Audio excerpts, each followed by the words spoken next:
網上邊有睇到，業主明明係買咗6棟，但係房產證點解突然間會變咗4棟嘅？點解會有呢啲烏龍出現嘅？Hello，大家好，我係 Bella。今日 Bella 咧就嚟到我哋備受爭議嘅一個坦洲紅本啦，就係我哋嘅朗詩新城啦。亦都應該有街坊有關注到我哋東張西望嘅。咁東張西望上邊有睇到，業主明明係買咗6棟，但係房產證點解突然間會變咗4棟嘅？點解會有呢啲烏龍出現嘅？係咁嘅。今日咧就同大家講一講朗詩新城嘅一個情況啦。亦都有業主係拉咗橫幅嘅。咁上邊啲字眼咧係咩無良開發商還我6棟呢啲字眼嘅。今日我哋嚟到現場呢邊都有睇到。咁呢個樓盤到底係咩情況呢？咁 Bella 咧就簡單咁同大家去講一講啦。呢個樓盤咧本身之前有爛尾過嘅，東張西望上面咧應該都有講到嘅。咁呢個開發商本身咧係叫港澳城邦嘅，係16年開建嗰陣時咧，資金見到一半斷咗資金啦。咁呢個期間咧，佢亦都有同大個開發商，譬如時代啊呢啲開發商去傾嘅，即係揾人嚟接手，即係佢真係撐唔落去啦。22年嗰陣時咧，朗詩咧就接咗呢個盤落嚟做啦。咁當其時咧，朗詩接咗之後，佢城邦已經起緊樓噶啦。咁佢起樓咧喺大陸，佢要去房管局嗰邊要備案嘅。咁喺大陸買樓咧，每一個樓盤咧基本上都有2個名嘅，一個咧係我哋嘅推廣名，就係我哋嘅，譬如呢個樓盤就係佢個推廣名就係朗詩新城啦。咁佢個備案名咧其實係叫港澳城邦嘅，包括依家買咗嘅業主佢簽嘅合同，佢都係同城邦去簽嘅，唔係朗詩，因為佢備咗案係冇辦法去改嘅。包括依家搞烏龍嘅嗰2棟樓都係一樣，係早期佢備案嗰陣時，佢係備案4棟嘅，但係嗰陣時城邦佢已經喺度起緊啦，佢即係交接個過程咧，可能佢哋冇搞清楚，所以導致啦，即係工作人員嘅疏忽，導致我哋買咗6棟嘅業主依家佢個房產證變成咗4棟啦。咁當然喺我哋廣東嚟講，可能呢個4字的確係比較罩忌嘅，但係咧亦都覺得係俾人哋欺騙嘅一種感覺咯。本身我買嘅6棟，但係點解突然間變咗4棟咧？即係換任何人其實都接受唔到嘅，但係依家冇辦法啦，咁只有買咗啦，咁就係自己去承受啦。咁呢個樓盤咧應該都有近排碌到都好多廣告話40幾萬去買我哋珠海北3房單位，講緊你就係我哋朗詩啦。咁我哋講下佢呢個樓盤嘅優缺點啦，因為每一個樓盤佢肯定都有佢個優點同埋佢缺點啦。咁我哋先嚟講講佢個缺點啦。其實好明顯可以睇到佢個位置係比較偏嘅。咁佢樓下個底箱咧係未有嘅，呢個係佢嘅第一。即係如果你想落樓買支水啊，或者買少少嘢啊，唔好意思，呢個盤滿足唔到你，你必須可能要自己揸車出去，可能要揸10分鐘出去，前面有一個市場仔嗰度買得到。因為佢之前講緊佢係自帶商業嘅，但係佢依家見到佢暫時未有商業可以開嘅。咁佢呢個屋苑咧，佢係冇會所，亦都暫時冇泳池嘅。但係咧，開發商同我哋講咧，2期嗰邊咧會有泳池，但係咧我哋就唔知到時候實質嘅交付佢有冇啦，呢個就唔知。咁1期咧佢已經係入住咗啦，咁裏邊咧就一個普通嘅一啲兒童設施啊，冇會所冇泳池嘅，咁就平時日常去住咯。咁第3咧就係呢個位置咧，咁可能佢係屬於我哋坦洲，但係佢已經係同我哋3鄉交界嘅啦。咁佢呢度咧係屬於坦洲嘅北部嚟嘅，咁周邊咧就比較多啲工廠啦。咁居住喺呢度嘅人口咧，基本上都係喺周邊去返工嘅一啲公職人員之類嘅。咁佢周邊可能你買高少少嘅樓層啊，早期一期咧，佢可能就係睇到啲咩高架橋啊、坦洲廢線啊，仲有佢隔離嗰啲廠房啊，或者係啲爛泥之類嘅景觀啦。你話要好靚嘅景咧，係俾唔到你嘅呢度。去呢度返到港珠澳大橋咧，佢依間個距離咧係17公里嘅。咁依家仲有一條咧係我哋嘅香海高速嘅支線，我哋都叫坦洲大道，佢依家喺度起緊嘅。嗱，咁就帶大家睇下我哋呢個坦洲大道離我哋嘅朗詩新城有幾遠啦。嗱，嗰個樓盤咧就係我哋嘅朗詩新城啦。我所企嘅位置咧就係我哋嘅坦洲大道。咁佢呢個大道咧，我哋都可以稱為快線嘅，佢可以接駁我哋香海高速嘅一個支線嚟嘅。咁佢直接行呢條路到我哋漁豐明門同埋我哋造貝嗰度落高速。咁呢片咧可以睇到，基本上佢已經完工㗎啦，預計都係今年咧就會。預計咧都係今年就會開通使用㗎啦。咁呢個開咗之後咧，返到港珠澳大橋咧，佢應該至少快多10分鐘左右嘅一個時間。咁唯一就係佢樓下嘅配套咧，暫時未有。嗱，我哋可以睇到，點解呢個位置好似唔係特別靚喎？點解仲咁多車泊喺呢度嘅？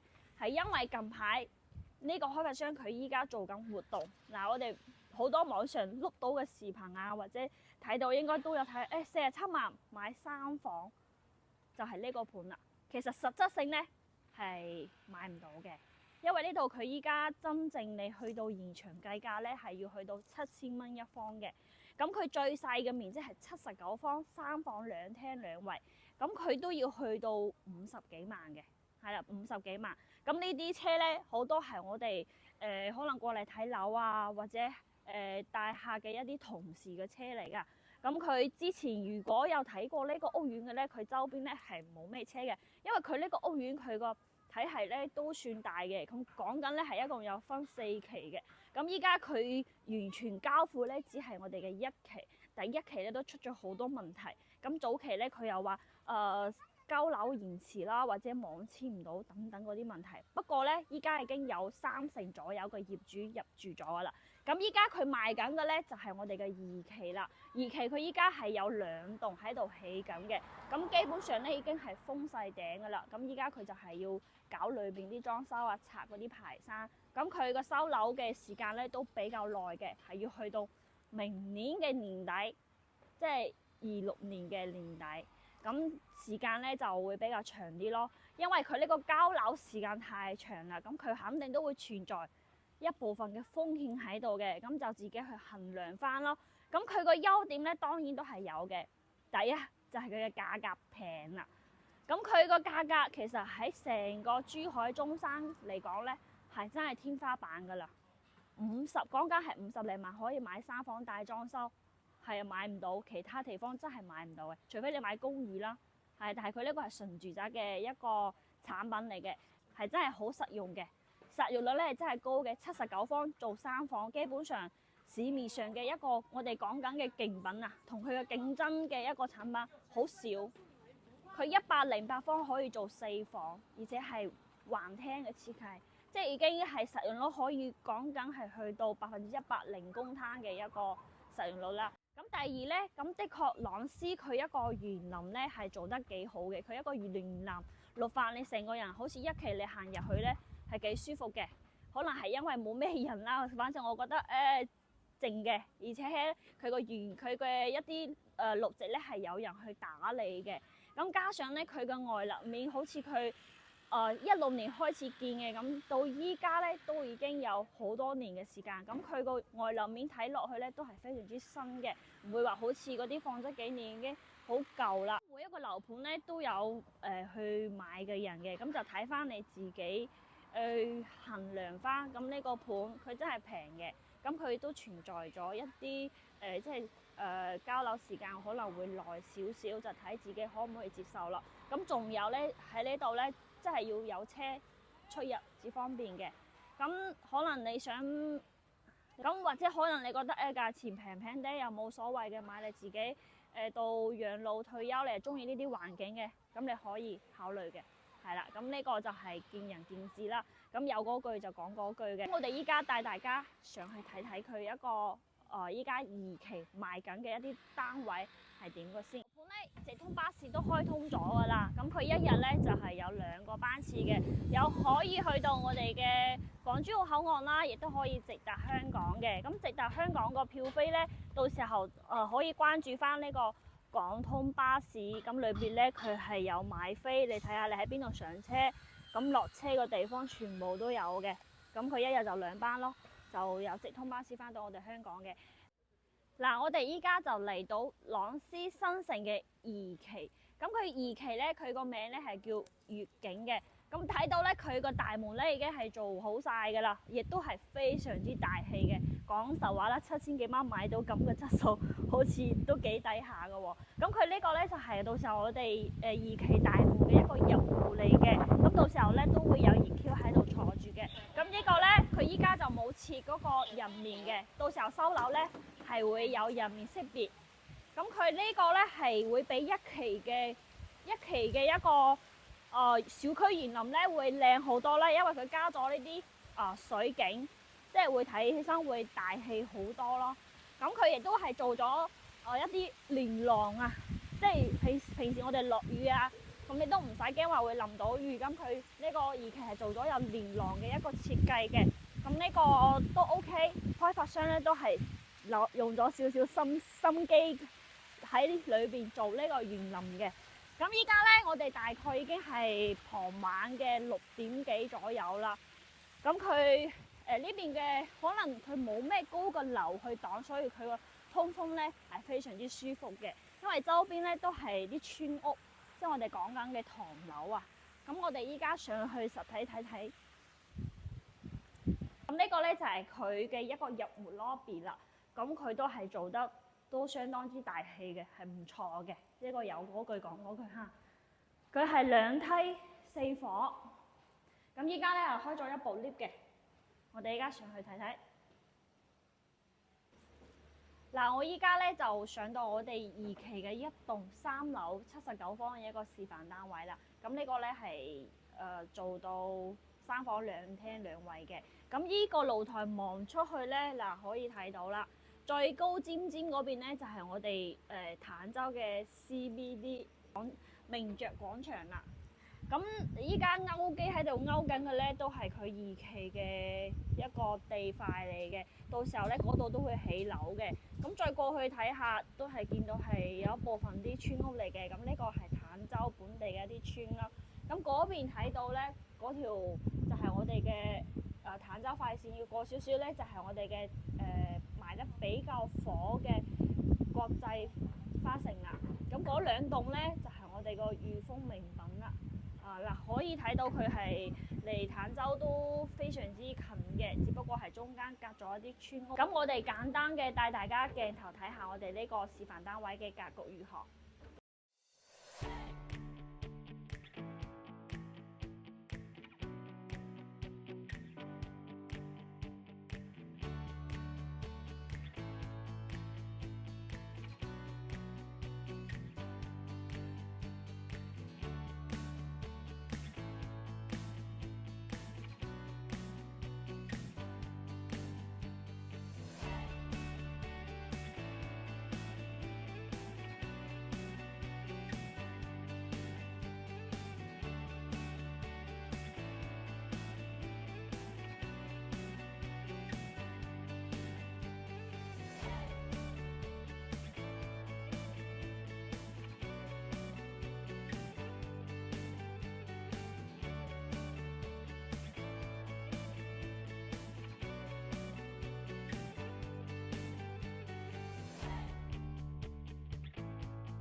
示範單位咧，我哋就欣賞完啦。咁今日嘅影片咧，就同大家分享咗我哋朗詩新城嘅一個優缺點嘅。